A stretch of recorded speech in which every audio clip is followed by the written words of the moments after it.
స్పోర్ట్స్లో భాగంగా నెక్స్ట్ పార్ట్లో ఏప్రిల్ మంత్కి సంబంధించిన రిమైనింగ్ స్పోర్ట్స్ ఇష్యూస్ ఏమున్నాయో చూద్దాం. సో నెక్స్ట్ వన్ వచ్చేసి Yuvraj Singh named ambassador for ICC men's T20 world cup 2024. 2024 సంవత్సరంలో ఐసీసీ ఇంటర్నేషనల్ క్రికెట్ కౌన్సిల్ వారు నిర్వహించే T20 వరల్డ్ కప్ ఏదైతే ఉందో దానికి సంబంధించి ఇంకో బ్రాండ్ అంబాసిడర్గా ఇప్పుడు న్యూస్లోకి వచ్చిన వ్యక్తి ఎవరు అంటే యువరాజ్ సింగ్ గారు. ఇంకో బ్రాండ్ అంబాసిడర్ నేను ఎందుకు అంటున్నాను అంటే మనం ప్రీవియస్ క్లాస్లో చూసుకుంటే ఇక్కడ ఉసేన్ బోల్ట్ కూడా బ్రాండ్ అంబాసిడర్గా అపాయింట్ అయ్యారు అని చెప్పేసి మనం ఒక న్యూస్ చూసాం కదా. So Yuvraj Singh joins the Usain Bolt in brand ambassador of T20 world cup of 2024 అనమాట. ఒకసారి స్క్రిప్ట్ చూద్దాం. Legendary Indian cricketer Yuvraj Singh has been named as an ICC Men's T20 World Cup 2024 brand ambassador. The announcement comes in the celebration of Yuvraj's iconic feat of hitting 6 sixes in an over during India's victorious Men's T20 World Cup 2007 campaign. So మనం ఒక record చూసాం కదా యువరాజ్ సింగ్ గారి పేరు మీద. ఏంటి 6 బంతుల్లో 6 సిక్స్లు కొట్టిన ఘనత ఈయనకుంది మన ఇండియన్ క్రికెట్ టీంకి సంబంధించి. అందుకని ఈయన అంబాసిడర్గా అపాయింట్ చేయడం జరిగింది. అయితే The Yuvraj joins West Indies icon Chris Gayle and 8th time Olympic gold medalist Usain Bolt as the first ambassadors to be revealed for the tournament. ఇంతకు ముందు దీనికి సంబంధించి ఇంకో ఇద్దరు బ్రాండ్ అంబాసిడర్స్ న్యూస్లోకి వచ్చారు. ఎవరు? ఒకరు మనం చూసాం, ఉసేన్ బోల్ట్ గారిని చూసాం, స్ప్రింటర్. అండ్ ఇంకొకరు ఎవరు అంటే క్రిస్ గేల్, వెస్ట్ ఇండీస్ టీంకి సంబంధించిన క్రిస్ గేల్ ఉన్నారు కదా ఆయన. సో ఇప్పుడు బ్రాండ్ అంబాసిడర్స్గా మనం 3 పేర్లు చూసాం అనమాట. ఒకటి క్రిస్ గేల్, ఇంకొకళ్ళు యువరాజ్ సింగ్ అండ్ ఇంకొకరు ఉసేన్ బోల్ట్. జాగ్రత్త గుర్తుపెట్టుకోండి, 3 బ్రాండ్ అంబాసిడర్స్ అనమాట. దేనికి? ఐసీసీ మెన్స్ T20 వరల్డ్ కప్కి. Next one, Karnataka milk federation to sponsor Ireland Scotland cricket teams. So ఇక్కడ చూడండి, కర్ణాటక స్టేట్ ఏదైతే ఉందో కర్ణాటకకు సంబంధించిన మిల్క్ ఫెడరేషన్ ఏదైతే ఉందో అది ఐర్లాండ్ స్కాట్లాండ్కి సంబంధించిన క్రికెట్ టీమ్స్ని స్పాన్సర్ చేయబోతుంది అని చెప్పేసి న్యూస్ వచ్చింది. So the Karnataka Milk Federation, the state-owned dairy cooperative federation with brand name Nandini, will sponsor Scotland and Ireland cricket teams in 2024 T20 World Cup. అర్థమైందా? T20 World Cup 2024లో so Scotland and Ireland cricket టీమ్స్ని Karnataka milk federation అనేది sponsor చేస్తుందంట. Okay and ఇంకొక important issue ఏంటంటే దీనికి link చేసుకుని మనం చదువుకోవాల్సింది. అండ్ ఇక్కడ మనం చూస్తే కర్ణాటక మిల్క్ ఫెడరేషన్ వచ్చేసి ఐర్లాండ్ స్కాట్లాండ్ టీమ్స్ని స్పాన్సర్ చేస్తుంది కదా. అండ్ ప్రీవియస్గా అమూల్ అంటే ఆనంద్ మిల్క్ యూనియన్ లిమిటెడ్ ఉంది కదా. ఈ Anand milk union limited Amul ఏదైతే ఉందో Amul dairy cooperative dairy sector. So వీళ్ళు ఏ టీమ్స్ని స్పాన్సర్ చేస్తున్నారని అడుగుతారు. Sri Lanka,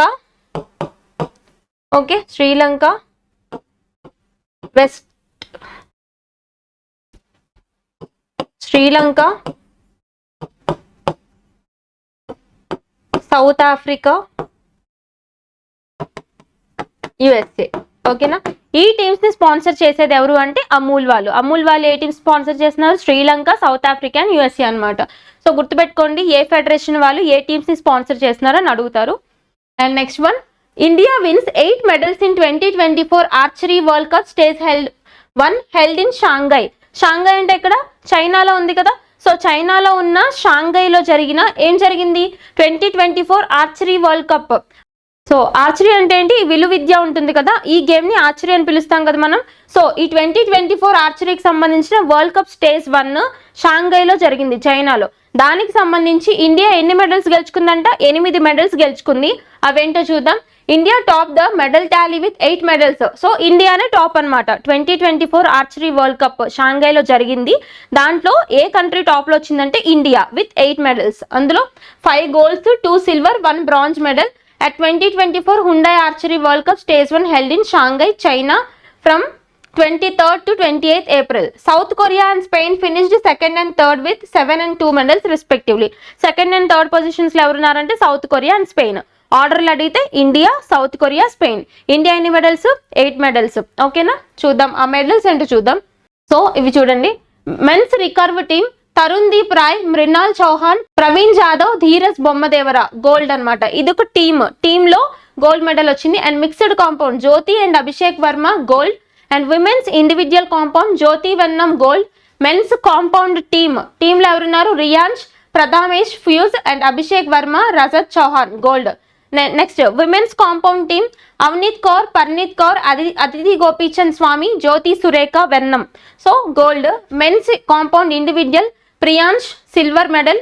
women's individual recurve Deepika Kumari silver medal. Next mixed recurve team Ankita Bhakat, Dhiraj Bommadevara bronze. Okay, మీకు చూపించడానికి రీజన్ ఏంటి అంటే నేమ్స్ ఇచ్చినా ఎక్కడైనా కన్ఫ్యూజ్ అవ్వకుండా గుర్తుపట్టే విధంగా ఉంటే చాలు. అన్ని పేర్లు గుర్తుండాల్సిన అవసరం లేదు, జస్ట్ ఇచ్చిన పేరుని గుర్తుపడితే చాలు. సో ఆ విధంగా ఒకసారి నేమ్స్ చూసుకొని టాలీ చేసుకోండి. Next concept, India wins 9 medals in Asian wrestling championship 2024. ఇక్కడ రెజ్లింగ్ ఛాంపియన్షిప్, అది కూడా ఏంటి, ఏషియాకి సంబంధించిన రెజ్లింగ్ ఛాంపియన్షిప్ అన్నమాట. ఇందులో ఇండియా ఎన్ని మెడల్స్ గెలుచుకుంది, 9 మెడల్స్. ఆర్చరీ వరల్డ్ కప్ లో ఎన్ని మెడల్స్, 8 మెడల్స్. సో కంపారిటివ్ గా చూడండి, Indian wrestlers won a total of 9 medals, 4 silver and 5 bronze medals. ఇక్కడ గోల్డ్ మెడల్ ఏం రాలేదు, 4 silver medals, 5 bronze medals in the Asian wrestling championships 2024 held in Bishkek, Kyrgyzstan లో Bishkek లో ఈ యొక్క championship అనేది జరగడం జరిగింది. ఓకే, సో దాని హోస్ట్ ఇంపార్టెంట్ అనమాట. హోస్ట్ నేషన్ ఏదో గుర్తుపెట్టుకోండి. ఇందాక మనకి ఆర్చరీ వరల్డ్ కప్ ఎక్కడ జరిగింది, షాంఘై చైనాలో జరిగింది. ఏషియన్ రెజ్లింగ్ ఛాంపియన్షిప్ 2024 ఎక్కడ జరిగింది, కిర్గిస్తాన్ లో జరిగింది. ఇక్కడ ఇండియా 9 మెడల్స్ గెలుచుకుంది. ఒకసారి ఆ ప్లేయర్స్ లిస్ట్ కూడా చూద్దాం. So first one Udit men silver medal 57 kgs, Radhika female silver medal, Anju female silver medal, Harshita female silver medal. Next 4 silver medals అయిపోయాయి కదా. నెక్స్ట్ ఈ 5 బ్రాంజ్ మెడల్స్ అనమాట. ఎవరు, అభిమన్యు, విక్కీ, శివానీ పవార్, అంతిమ్ అండ్ మనీషా. ఇవి 5 బ్రాంజ్ మెడల్స్. సో గుర్తుపెట్టుకోండి 9 medals India. Next one, Guwahati's national centre of excellence to host BWF world junior badminton championships in 2025. ఓకేనా, world junior badminton championship 2025 లో ఎక్కడ జరగబోతుంది, దాని హోస్ట్ స్టేట్ ఏంటి అంటే అస్సాం. అస్సాంలో ఉన్న గౌహతిలో జరగబోతుంది. అస్సాం క్యాపిటల్ గౌహతి కదా. సో గౌహతిలో 2025 లో world BWF junior championship badminton championship జరగబోతుంది. ఒకసారి దా స్క్రిప్ట్ చూద్దాం. India's image as one of the nerve centers of world badminton got a further boost when the Badminton World Federation allotted the hosting rights of 2025 BWF World Junior Championship to Gauhati during the BWF annual general meeting Chengdu on sidelines of BWF Thomas and Uber Cup 2024. Okay, అయితే ఇక్కడ మనకి rise అయిన ఇంకో issue ఏంటి అంటే Thomas cup, Uber cup. Direct గా కొన్ని bits వస్తాయి, థామస్ కప్ ఏ రంగంలో ఇస్తారు, ఊబర్ కప్ ఏ రంగంలో ఇస్తారు అని చెప్పేసి. సో అదేంటో చూద్దాం. Thomas cup also known as world's men team championships is a competition between teams representing participates in the badminton world federation. Nothing but badminton రంగంలో, ఓకే, బ్యాడ్మింటన్ రంగంలో మెన్స్ ఛాంపియన్స్ కి ఇచ్చే కప్ ని థామస్ కప్ అని పిలుస్తారు. Okay, clear. అయితే అదే badminton రంగంలో విమెన్స్ ఛాంపియన్ టీమ్ కి ఇచ్చే కప్ ని ఊబర్ కప్ అని పిలుస్తారు. ఏంటి, Uber cup. Uber cup, Thomas cup. జాగ్రత్త గుర్తుపెట్టుకోండి, థామస్ కప్, ఊబర్ కప్ ఏ క్రీడకి సంబంధించింది అంటే బ్యాడ్మింటన్ క్రీడకి సంబంధించింది. ఎస్పెషల్ గా చూస్తే థామస్ కప్ వచ్చేసి మెన్స్, ఊబర్ కప్ వచ్చేసి ఉమెన్ కి ఇస్తారనమాట. అట్లా గుర్తుపెట్టుకోండి. అయితే 2025 వరల్డ్ బ్యాడ్మింటన్ ఛాంపియన్షిప్ ఏదైతే ఉందో జూనియర్ బ్యాడ్మింటన్ ఛాంపియన్షిప్ ఎక్కడ జరగబోతుంది ఇండియాలో అని అడిగితే గౌహతి, అస్సాంలో జరగబోతుంది. Next, Brazil football legend Romario announces comeback at 58. ఇదేంటంటే కాన్సెప్ట్, బ్రెజిల్ టీమ్, ఫుట్బాల్ అంటేనే మనం బ్రెజిల్ టీమ్ ని ఎమినెంట్ గా చెప్పుకుంటాం కదా, అత్యధిక గోల్స్ కొట్టిన టీం అని చెప్పేసి. అయితే రీసెంట్ టైమ్స్ లో కొంచెం ఆ టీం మనుగడ ప్రశ్నార్థకమైందనమాట. అంటే సరైన పర్ఫార్మెన్స్ ఇవ్వలేకపోతుంది.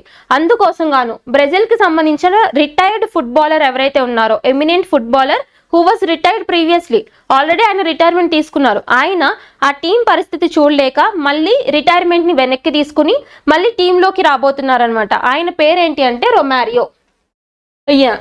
Okay, Romario. సో చూద్దాం. Brazil's iconic football player Romario, who was a member of 1994 FIFA Football World Cup winning team, has pulled back from retirement at the age of 58. For some time now, the survival of the club has been questioned and he himself has decided to get back on the field. This former striker, who announced his retirement in 2008, 2008లో retirement announce చేశారు. ఇప్పుడు మళ్ళీ retirement వెనక్కి తీసుకుని టీంలోకి రాబోతున్నారు. బ్రెజిల్కి సంబంధించిన footballer Romario. Next one, former Brazilian Narsingh Pancham Yadav elected chairman of WFI 7-member athletes commission. Okay, Narsingh Yadav దేనికి చైర్మన్ గా అపాయింట్ అయ్యారు అంటే, so the former Indian wrestler Narsingh Pancham Yadav was elected chairman of the 7-member athletes commission of wrestling federation of India. Wrestling federation of India ఉంది కదా, అంటే for example BCCI అంటే ఏంటి, ఇండియాలో క్రికెట్ ని నియంత్రించే సంస్థ. So board of cricket control in India అంటాం.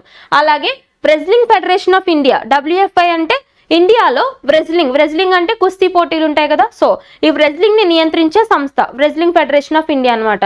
దీనికి సంబంధించిన 7-member అథ్లెట్స్ కమిషన్ ఏదైతే ఉందో, అంటే 7 సభ్యుల అథ్లెట్స్ కమిషన్ ఏదైతే ఉందో దానికి సంబంధించి హెడ్ గా ఎవరు అపాయింట్ అయ్యారు అంటే ఎవరు, నర్సింగ్ యాదవ్, ఫార్మర్ రెజ్లర్, అంటే ప్రీవియస్ గా ఉన్న ఒక ఎమినెంట్ రెజ్లర్ అన్నమాట. ఆయన పేరేంటి, నర్సింగ్ యాదవ్. ఆయన అథ్లెట్స్ కమిషన్ కి హెడ్ గా అపాయింట్ అయ్యారు. Other elected members of athletes commission, remaining members కూడా ఒకసారి చూడండి. So Sahil, Smita, Bharati Bhage, Khushbu, Shweta Dubey, Nikki will be the convener of athletes commission. Just head గుర్తు పెట్టుకొని సరిపోతుంది. ఎవరు, Narsingh Pancham Yadav. Next one, 2-time world champion Kento Momota announces retirement from badminton at 29. Okay, Kento Momota, so ఈయన badminton నుంచి తప్పుకున్న, రిటైర్మెంట్ అనౌన్స్ చేసిన ప్లేయర్ ఎవరు అని అడుగుతారు. లేదు అంటే డైరెక్ట్ గా ప్లేయర్ నేమ్ ఇచ్చి ఆయన ఏ క్రీడకి సంబంధించిన ఆయన అని అడుగుతారు అనమాట. గుర్తుపెట్టుకోండి, కెంటో మొమోటా బ్యాడ్మింటన్ కి సంబంధించిన ఒక క్రీడాకారుడు రిటైర్మెంట్ అనౌన్స్ చేశారు. ఏ దేశానికి సంబంధించి చూద్దాం. 2-time world champion Kento Momota has announced his retirement from international badminton at the age of 29. Momota's career took a downturn after serious car accident in 2020, which significantly impacted his performance.